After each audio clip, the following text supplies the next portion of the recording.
पूर्णांकों की जोड़ घटा के बाद अब हमारा अगला टॉपिक है पूर्णांकों की गुणा।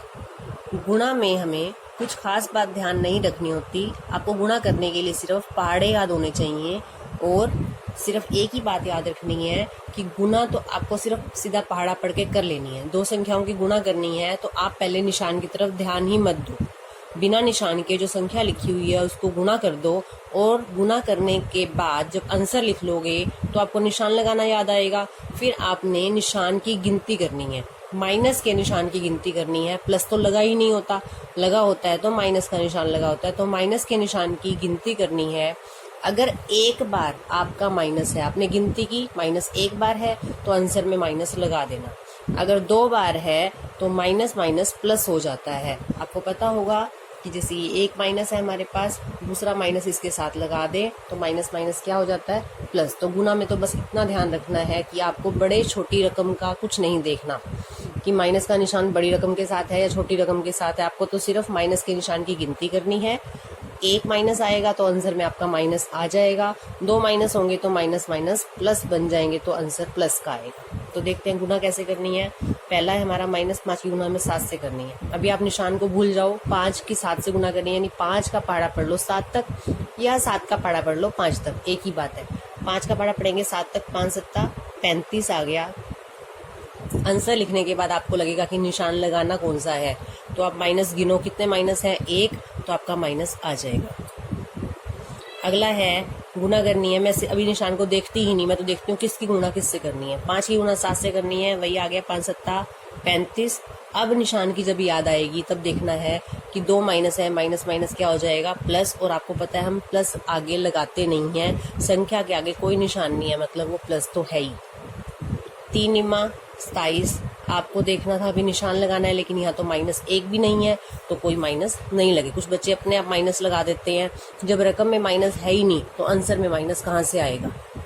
अगला 6 का पहाड़ा 7 तक या 7 का पहाड़ा 6 तक पढ़ लो। 6 सत्ता 42, माइनस गिनो कितने हैं, एक। कुछ बच्चे देखते हैं कि माइनस छोटी रकम के साथ है और 7 प्लस बड़ा है, प्लस का है तो आंसर प्लस का आएगा, वो गलत है। जोड़ घटा का नियम है वो, गुणा के नियम अलग हैं। गुणा के नियम में सिर्फ आपको माइनस के निशान की गिनती करनी है। अब छोटी रकम के साथ है या बड़ी के साथ उससे कोई फर्क नहीं पड़ता। माइनस कितने हैं, एक है तो आंसर में माइनस लगाना है। 7 अट्ठे 56, अब माइनस कितने हैं, 2, माइनस माइनस क्या हो जाता है, प्लस। 9 छिक्का 54, कितने माइनस है, एक, तो माइनस लगेगा। तो ये थी हमारी पूर्णांकों की गुणा। पूर्णांकों की गुणा में सिर्फ आपको माइनस के निशान की गिनती करनी है। हमारा अगला जो हमने ध्यान देना है, जब 2.2 हम स्टार्ट करेंगे तो उसमें हमारे पास एक वर्ग और एक घन की बात आएगी।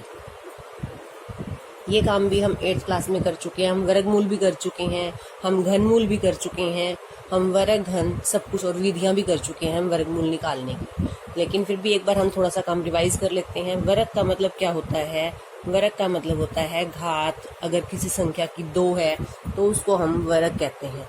घात 2 कह लो, वर्ग कह लो, या उसको हम स्क्वायर भी कह देते हैं, किसी संख्या का स्क्वायर। ऐसे ही घन का मतलब होता है किसी संख्या की घात 3, या उसको क्यूब भी कह देते हैं, एक संख्या का क्यूब। तो कुछ संख्याओं के तो हमें वर्ग और घन याद ही होने चाहिए, बार बार गुना करके देखने की जरूरत नहीं है। लेकिन अगर बड़ी संख्या आएगी तो हम गुना करके वर्ग निकाल सकते हैं। 1 से लेके 10 तक के वर्ग तो सभी को याद होने चाहिए। ये क्या है, 1 का वर्ग, इसको ऐसे भी पढ़ सकते हैं 1 की घात 2 या 1 का स्क्वायर। इसका मतलब क्या होता है, स्क्वायर का मतलब होता है जितनी पावर है वो संख्या उतनी बार लिखकर गुना की जाएगी। यहाँ पे 1 का वर्ग है यानी 1 की गुना 1 से करनी है। कुछ बच्चे इसको 2 एकम 2 कह देते हैं, वो गलत है। स्क्वायर का मतलब ऊपर अगर 2 लिखा हुआ है इसका मतलब है कि वो संख्या 2 बार आएगी, 1 2 बार आएगा और उसकी गुना करनी है। और एक बार ये भी ध्यान रखना है क्वेश्चन करते समय कि जो पावर होती है, जो घात होती है, जो शक्ति होती है, वो हमेशा छोटी से अक्षर में लिखी जाती है। संख्या देखो मैंने 1 थोड़ा सा बड़ा लिखा है और जो पावर है, जो शक्ति है, उसको मैंने थोड़े से छोटे अंकों में लिखा है। तो आपने भी कॉपी पे क्वेश्चन करते समय इस बात का ध्यान रखना है कि जब भी आप कोई शक्ति लिखोगे वो छोटे अक्षरों की होनी चाहिए ताकि पता चले कि ये शक्ति है। ऐसे ही अब 2 का स्क्वायर, 2 तो बड़ा लिखेंगे, जो पावर लिखेंगे वो थोड़ी छोटे अक्षरों में लिखेंगे। 2 का स्क्वायर यानी कि 2 की गुना 2 से नहीं, इसी 2 को 2 बार लिखना है, 2 दूनी 4। 3 का स्क्वायर यानी 3 गुना में 2 नहीं, 3 तिया 9। 3 का पहाड़ा 3 तक, 2 के स्क्वायर का मतलब 2 का पहाड़ा 2 तक। 4 के स्क्वायर का मतलब 4 का पहाड़ा 4 तक। 5 के स्क्वायर का मतलब 5 का पहाड़ा 5 तक। और आपको याद कैसे करना है, 1 का स्क्वायर 1, ये बीच वाला याद नहीं करना। 1 का स्क्वायर 1, 2 का स्क्वायर 4, 3 का स्क्वायर 9, 4 का स्क्वायर 16, 5 का स्क्वायर 25, 6 का स्क्वायर 36, 7 का स्क्वायर 49, 8 का स्क्वायर 8 गुना 8 64, 9 का स्क्वायर 9 गुना 9 9 निम 81, 10 का स्क्वायर 10 गुना 10 100, 11 का स्क्वायर 11 गुना 11 121। इतने तो सभी को ज़बानी याद होने चाहिए। अगर उसके अलावा कोई बड़ी संख्या आती है, मान लो 56 का स्क्वायर करना है, तो 56 गुना 56, 56 की गुना 56 से करके देख लेंगे। अब बात करते हैं घन की। अगर घात 3 हो तब क्या करना है, तब भी यही 1 का घन शक्ति 3, 3 छोटा सा लिखना है। 1 गुना 1 गुना 1, जिस संख्या के ऊपर शक्ति है वो संख्या जितनी शक्ति है उतनी बार लिखी जाती है। 1 एकम 1, 1 एकम 1। कुछ बच्चे इसको 3 भी कर देते हैं, यहाँ पे हमने जोड़ नहीं करना, गुना करनी है। 1 एकम 1 एकम 1। 2 का घन 2 गुना 2 गुना 2, पहाड़ा ये 6 नहीं बनेगा, पहाड़ा पढ़ के देखना है। 2 दूनी 4, 4 यहाँ तक आ गया, 4 दूनी 8। 3 का घन 3 गुना 3 गुना 3, 3 तिया 9, 9 तिया 27। 4 का घन 4 गुना 4 गुना 4, 4 चौके 16, 16 चौके 64। आपको याद करना है, 1 का घन 1, 2 का घन 8, 3 का घन 27, 4 का घन 64, 5 का घन 5 गुना 5 गुना 5। करते ऐसे हैं लेकिन याद करना है, 5 का घन 125। 6 का घन 6 की 3 बार लिख के गुना करनी है, 216। ऐसे ही 10 तक की तालिका याद होनी चाहिए। 7 का घन 3 ऊपर छोटा सा लिखना है, 7 को बड़ा लिखना है, 343। 8 का घन 8 गुना 8 गुना 8, 512। 9 का घन 9 गुना 9 गुना 9, 729। और 10 का घन करेंगे तो 10 गुना 10 गुना 10, ये आ जाएगा 1000। तो 10 तक के आपको घन याद होने चाहिए, 10 तक के आपको स्क्वायर याद होने चाहिए। उसके बाद आगे करते हैं। अब क्योंकि हम यहाँ पे पूर्णांकों की बात कर रहे हैं, तो पूर्णांकों के स्क्वायर और पूर्णांकों के घन भी हमें पता होने चाहिए कितने आएंगे। पूर्णांक यानी कि अगर एक भी पूर्णांक है, -1 भी पूर्णांक है, -1 का वर्ग क्या आएगा। अगर यहाँ पे मैं -1 का स्क्वायर करूँ वो क्या आएगा, -1 गुना -1, क्योंकि हमने भी किया है कि जिसके ऊपर स्क्वायर होता है वहाँ पे हम उस संख्या को 2 बार करते हैं। एक बात और ध्यान रखनी है, अगर 1 के ऊपर स्क्वायर लगाना है तो मैंने ब्रैकेट नहीं डाली। जब मैंने -1 को ऊपर स्क्वायर डाला तो मैंने ब्रैकेट डाली है। जब भी निशान के साथ आपने संख्या पे स्क्वायर डालना है तो आपको ब्रैकेट डाल के स्क्वायर डालना है। खाली अगर एक संख्या के ऊपर स्क्वायर डालना है तो आप बिना ब्रैकेट के भी डाल सकते हैं। -1 गुना -1, अभी हमने किया था कि गुणा हम कैसे करते हैं।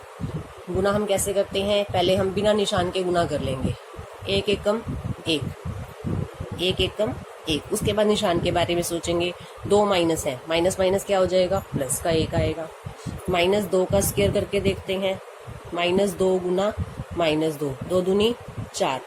माइनस आएगा या नहीं आएगा, सोच के देखो।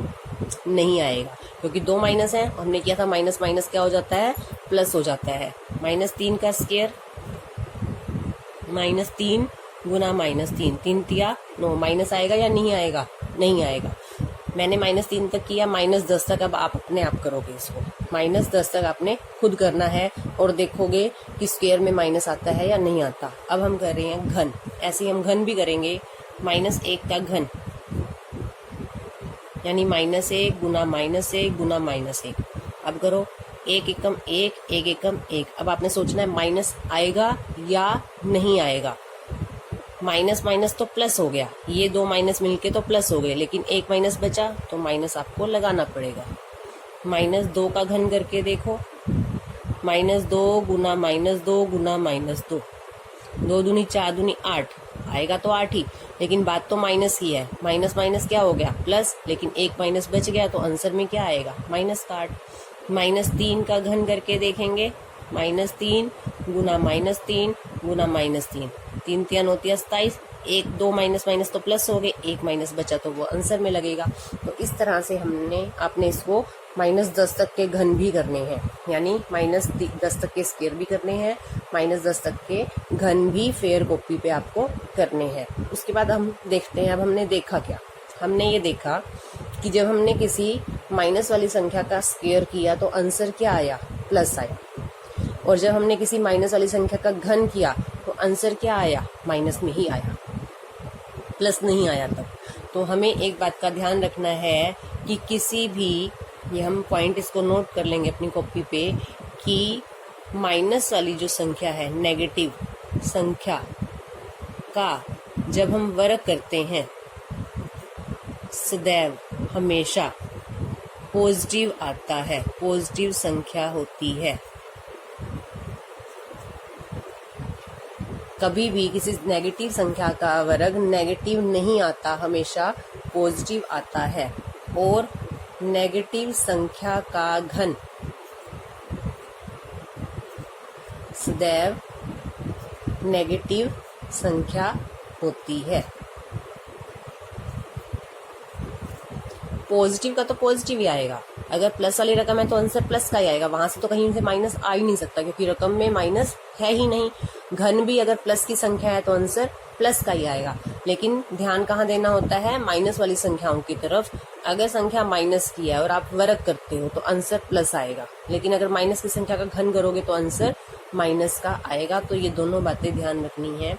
इस बात को हम इस तरह से भी याद कर सकते हैं कि अगर शक्ति सम संख्या है, स्क्वायर का मतलब शक्ति क्या है, 2, 2 क्या होती है, सम संख्या। अगर किसी नेगेटिव संख्या की घात सम संख्या है तो आंसर क्या आएगा, हमेशा पॉजिटिव आएगा। अगर किसी नेगेटिव संख्या की घात सम संख्या है तो आंसर हमेशा पॉजिटिव आएगा। और नेगेटिव संख्या की घात अगर विषम संख्या है, 3 क्या है, विषम, तो आंसर हमेशा क्या आएगा, नेगेटिव आएगा। तो ऐसे भी अगर आप याद कर सकते हो तो बहुत अच्छी बात है। क्या बात है कि अगर नेगेटिव संख्या की घात सम है तो जो आंसर है वो हमेशा क्या आएगा, पॉजिटिव संख्या आएगा। और अगर नेगेटिव संख्या की घात विषम है, विषम और सम संख्या की पहचान तो सभी को है, तो जो हमारा आंसर है वो हमेशा नेगेटिव संख्या होगी। सम और विषम संख्या की तरफ ध्यान देना है। नेगेटिव संख्या का आपने घात देखी, घात क्या है, सम संख्या है तो आंसर आप हमेशा पॉजिटिव आएगा। नेगेटिव की घात अगर हमेशा विषम है तो आपका आंसर नेगेटिव आएगा। ये तालिका भी आपने पूरी करनी है -10 तक, और ये भी क्या करनी है, -10 तक, और इनको याद भी करना है।